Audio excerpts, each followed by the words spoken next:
যখন মারা যায় তখন জানাজা দিতে আসলে এই পচা পানির দুর্গন্ধে জানাজার ব্যবস্থা ব্যাহত হয়।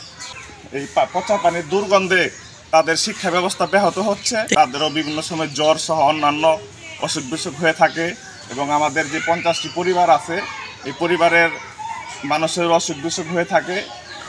Popular TV, Rohitpur.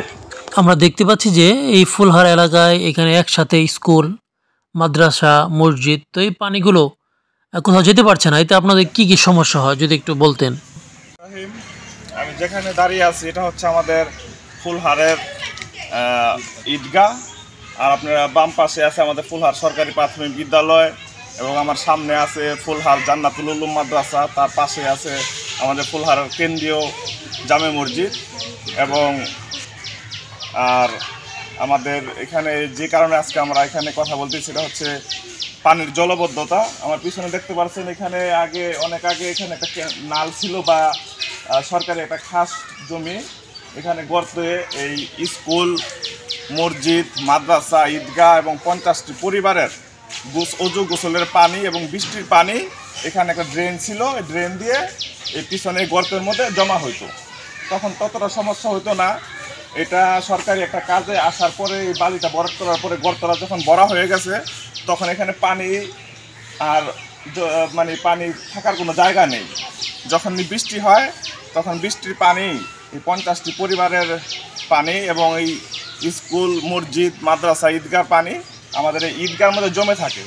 ঈদগাহর মধ্যে আমাদের মুরব্বীরা বা যেই হোক, মরার তো কোনো বয়স নেই, যখন মারা যায় তখন জানাজা দিতে আসলে এই পচা পানির দুর্গন্ধে জানাজার ব্যবস্থা ব্যাহত হয়।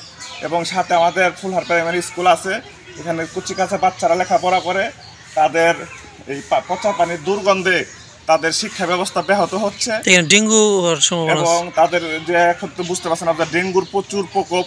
এই ডেঙ্গু এইখান পচা পানি থেকে মশা উৎপন্ন হয়ে ডেঙ্গু হওয়ার আশঙ্কা আছে।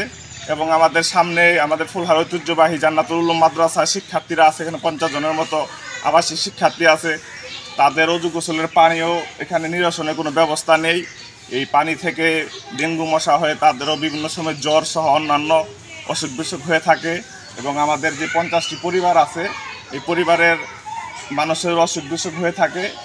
আমি চাচ্ছি যে সরকারের ঊর্ধ্বতন কর্মকর্তারা আছে, যেমন আমাদের চেয়ারম্যান সাহেব, ইউনু মহোদয়, তাদের মাধ্যমে এই আমাদের ফুলহার গ্রামের 50টি পরিবারের পানি এবং বৃষ্টির পানি এবং মসজিদ, মাদ্রাসা, ঈদগাহ, প্রাইমারি স্কুলের যে ব্যবহৃত পানি এবং বৃষ্টির পানি যাতে একটি ড্রেনের মাধ্যমে ড্রেনেজ করে নদীতে চলে যায়, যাতে আমাদের পরিবেশে কোনো সমস্যা না হয়, যাতে পানি থেকে মশা মাছির সৃষ্টি না হয়, এটাই হচ্ছে আমাদের চাওয়া।